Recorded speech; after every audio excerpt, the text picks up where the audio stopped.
Dear students, BSc agriculture 4th semester में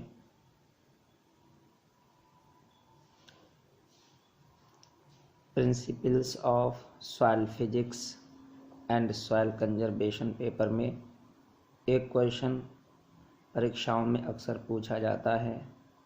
what is soil erosion? Describe the factors affecting soil erosion due to water. अर्थात मृदा क्षरण क्या है? जल द्वारा मृदा क्षरण को प्रभावित करने वाले कारकों का वर्णन कीजिए। तो सर्वप्रथम हम सॉइल इरोजन की डेफिनेशन समझेंगे कि सॉइल इरोजन क्या होता है, सॉइल इरोजन किसे कहते हैं।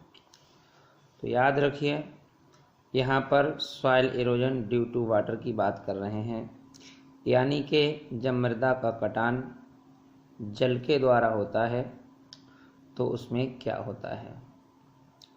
सर्वप्रथम इसकी डेफिनेशन देख लेते हैं।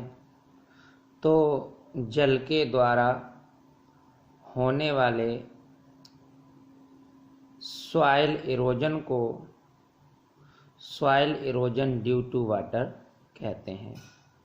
अर्थात जब जल सॉइल पार्टिकल्स को एक स्थान से दूसरे स्थान पर ले जाता है तो इस संपूर्ण परिघटना को सॉइल इरोजन कहा जाता है।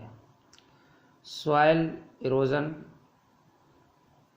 में निम्न दो क्रियाएं पाई जाती हैं, जैसा कि आप देख रहे हैं। एक क्रिया है जिसको हम डिस्पर्सिव एक्शन कहते हैं, और जो दूसरी क्रिया है हम उसको ट्रांसपोर्टिंग पावर ऑफ वाटर कहते हैं। तो इसमें ये पहली घटना डिस्पर्सिव होती है, डिस्पर्सिव एक्शन होती है, और जो दूसरी परिघटना है वो इसमें ट्रांसपोर्टिंग होती है।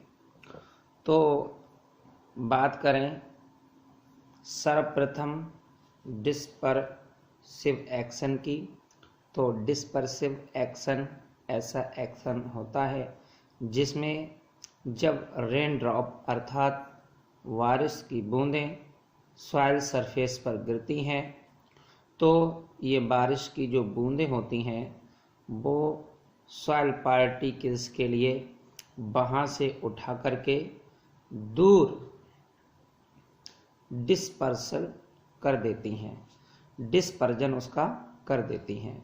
डिस्पर्सन मतलब छिटक कर दूसरी जगह पर गिरा देती हैं। इसके बाद दूसरा एक्शन वर्क करता है जिसको हम ट्रांसपोर्टिंग कहते हैं। ट्रांसपोर्टिंग में क्या होता है? ट्रांसपोर्टिंग वाटर का ऐसा गुण है जिसके द्वारा जो सॉइल पार्टिकल्स होते हैं जो डिस्पर्जन हो गए होते हैं, जिनका डिस्पर्जन हो गया होता है, वो सॉइल पार्टिकल्स जो जल होता है वो रन ऑफ के द्वारा अपने साथ नीचे की ओर बाहर ले जाता है। यानी कि जो रेन ड्रॉप्स हैं सर्वप्रथम सॉइल पार्टिकल्स उसके द्वारा छिटक कर दूर गिरते हैं। उसके बाद जब जल निचली सतह की ओर दौड़ने लगता है, जिसे हम रन ऑफ कहते हैं, तो रन ऑफ करता हुआ जो वाटर होता है वो सॉइल पार्टिकल्स को अपने साथ नीचे ढलान की ओर ले जाता है। तो जो सॉइल इरोजन होता है ये उसकी संपूर्ण प्रक्रिया हो जाती है। अब इसके बाद बात करते हैं factors affecting soil erosion due to water. Factors affecting soil erosion due to water, यानी कि जो जल के द्वारा मृदा क्षरण हो रहा है उसे कौन कौन से कारक प्रभावित करते हैं। तो इसके लिए एक समीकरण है जैसा कि आपको दिख रही होगी, E बराबर F ब्रैकेट में C, T, V, S, H bracket बंद, जहाँ E रिप्रेजेंट करती है इरोजन को, F factors, C climates, V vegetation, S soil, H human factors. तो सर्वप्रथम हम बात कर लेते हैं यहाँ पर C क्लाइमेट की। तो याद रखो, जब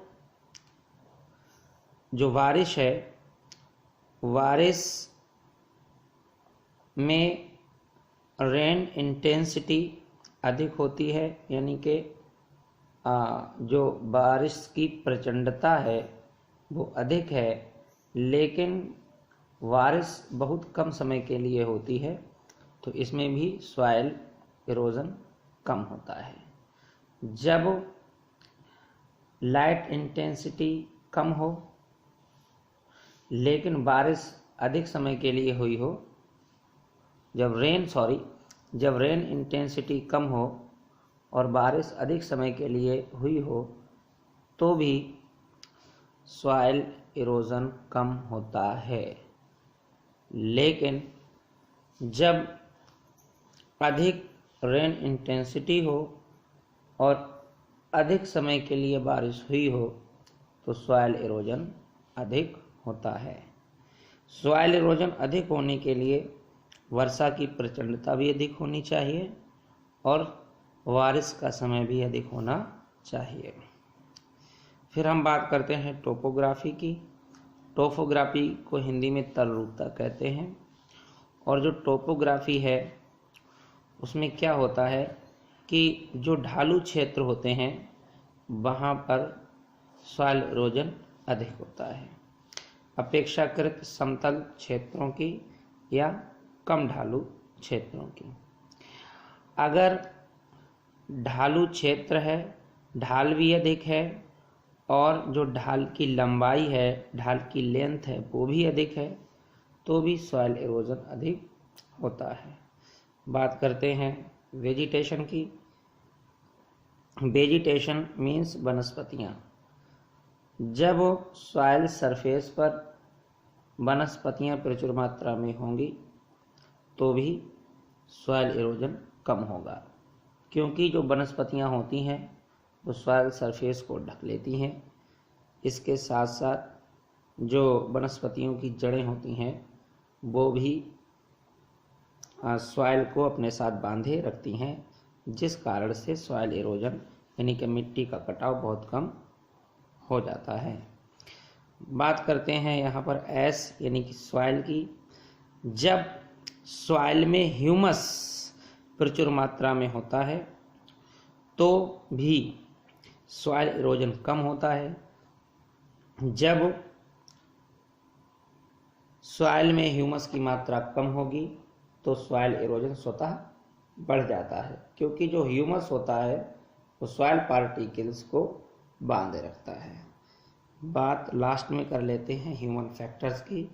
ह्यूमन फैक्टर्स जो है वो भी सॉइल इरोजन को प्रत्यक्ष या अप्रत्यक्ष रूप से प्रभावित करता है। जो मानव होता है वो वनों को काटता है, जिससे मृदा में वनस्पति की जो मात्रा है वो कम हो जाती है, सॉइल इरोजन बढ़ जाता है। जो चरागाह होते हैं, चरागाहों की अत्यधिक चराई के कारण भी सॉइल इरोजन बढ़ जाता है। इस प्रकार से प्रश्न कंप्लीट हो जाता है। अगर आप इतना लिख आते हैं तो आपको अच्छी मार्किंग मिलेगी, अच्छी मार्क आने की संभावना बनी रहेगी, क्योंकि इसमें जो भी महत्वपूर्ण पॉइंट थे वो आपको बता दिए गए हैं। आशा करते हैं मृदा क्षरण क्या है, जल द्वारा मृदा क्षरण को प्रभावित करने वाले कारकों को आप ठीक से समझ गए होंगे।